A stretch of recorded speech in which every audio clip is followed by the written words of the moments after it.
Hi gorgeous, and a very happy Frugal Friday to you. If you are new to the channel, welcome. I make videos like this every Friday focusing on drugstore products, so please subscribe so you don't miss out on any videos in the future. I also want to wish each and every one of you a happy drugstore December. This is the last video of drugstore December. Can you believe it?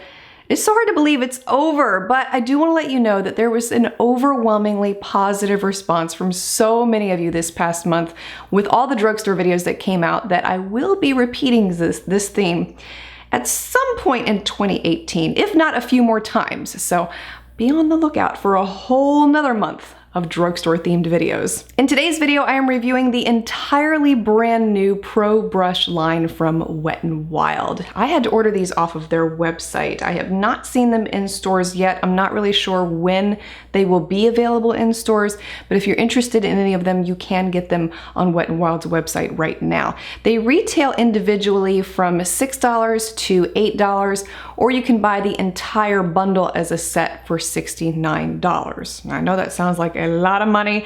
It is, but that is why I'm here, because I'll be reviewing each of these brushes individually today, and I'll let you know which ones are worth getting and which ones should be skipped. We'll start with the eye brushes. First one I'll talk about here is their tapered blending brush. This one is to be used for applying and blending eyeshadow in the crease. The bristles are tightly packed together. It's a very dense brush, and it does pick up a lot of product, deposits it nicely on the eyes. It doesn't overpack the eyeshadow, and it doesn't make blending later on harder than what it should be. Next up is their fluffy blending brush. Now, just like you'd expect, the name says it all, this is a brush that is used for blending out the harsh edges of your eyeshadow after application. The bristles are extremely soft, and it is a rather big brush. It actually reminds me a lot of the MAC 224 brush, which is a little too big for my eyes personally, but I do use it for blending from time to time. And that's what I found with this brush too. I usually like my blending brushes to be a little more tightly packed so I have greater control, but it's not terrible, and the results are really beautiful after application. The last eyeshadow brush that Wet n Wild put out in their Pro line is their Dome Pencil Eye Brush. And this is a very tightly packed brush, and it's used for precise application in the outer corners of the eye. I tried it like that, and I personally didn't really care for the results myself. And the reason why is because I feel like this one can be really easy to mess up. It picks up a lot more product than you might expect it to, and it can deposit way too much color into the outer V. And that's a very touchy area to work with as it is. Blending can become a nightmare very quickly, and with a brush like this, it would just make things harder in my mind. So I would actually recommend the Sigma E25 brush. It's been one that I've been using for years for outer V work. It's never steered me wrong, and it's fluffier too, it's more flexible, so if you make a mistake with it, it's a lot easier to correct. This one from Wet n Wild, I feel like is a little too precise, and especially if you're just starting to learn how to do your outer V, it would be very frustrating. Moving on to the face brushes. They have a precision foundation brush.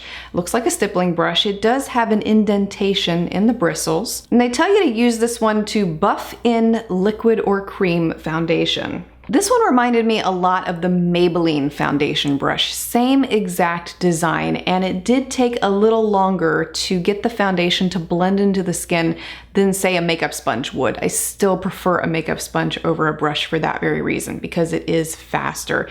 And if you look real closely at my forehead, especially after the application, you can still see that the foundation is not as blended into the skin as I personally would like for it to be. It's still apparent there. I don't really care to see that. The rest of the face looked really good. And while the bristles are not scratchy when you first start using the brush, what I will tell you is that because it takes so long to blend the foundation into the skin with the brush, the bristles start to feel scratchy after a while. And for that reason, and not blending into the skin as well as I'd like, I really don't recommend checking out this brush. The Precision Flat Face Brush. Now this is what I would consider smaller version of a stippling brush, very tiny.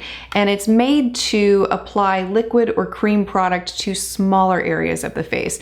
So I'm thinking around the nose, underneath the eyes, and that was how I used it to blend concealer in. Now just like the foundation brush, it did take a little longer to blend the product under the eyes, but after it was fully blended in, it did look really nice on the skin. The concealer wasn't sitting there, and it did look like my own natural skin after application. So I did really like this brush.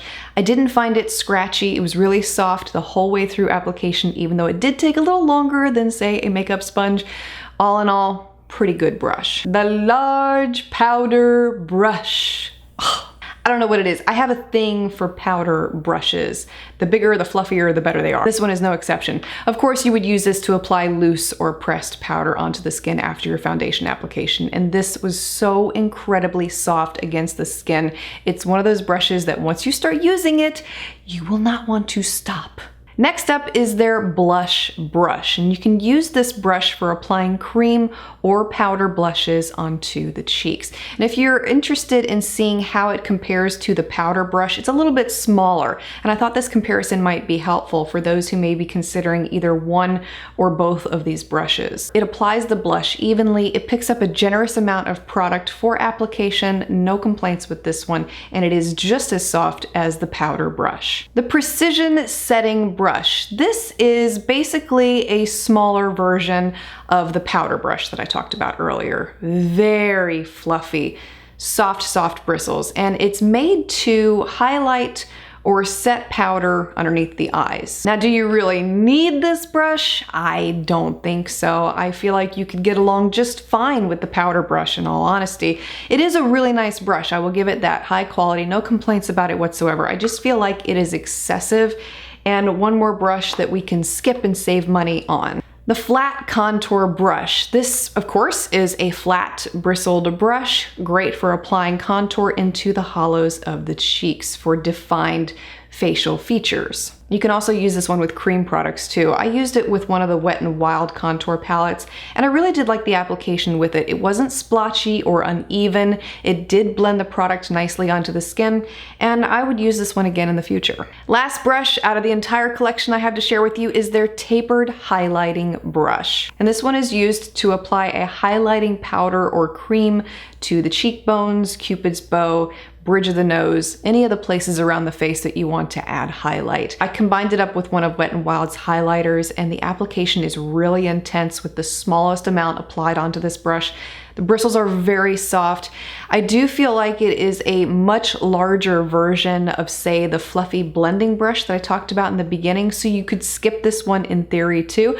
But if you really must have a highlighting brush, this is an excellent one to get. Overall, I did find each of these brushes to be structurally sound. They are not flimsy, nor are they of poor quality. Wet n Wild is known for being a cruelty-free brand, and these brushes are no exception. They're made from synthetic bristles, they are vegan, and the design of the handles is an ergonomic shape so that it fits in with your hands perfectly, which I really appreciate when it comes to a makeup brush in particular, because it makes it a lot easier to control, thereby making your end results much more professional looking. Let me know if you've tried any of the brushes from Wet n Wild's new Pro Brush line. Would love to hear your feedback and thoughts on these new ones. Thanks so much for taking the time to watch. Please subscribe so you don't miss out on any drugstore videos in the future, and I look forward to seeing you again next time. Have a wonderful weekend.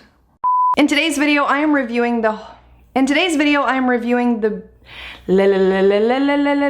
they are not of poor quality. The bristles, with the design and the aesthetics of the brush. Hi gorgeous, and a very happy, okay.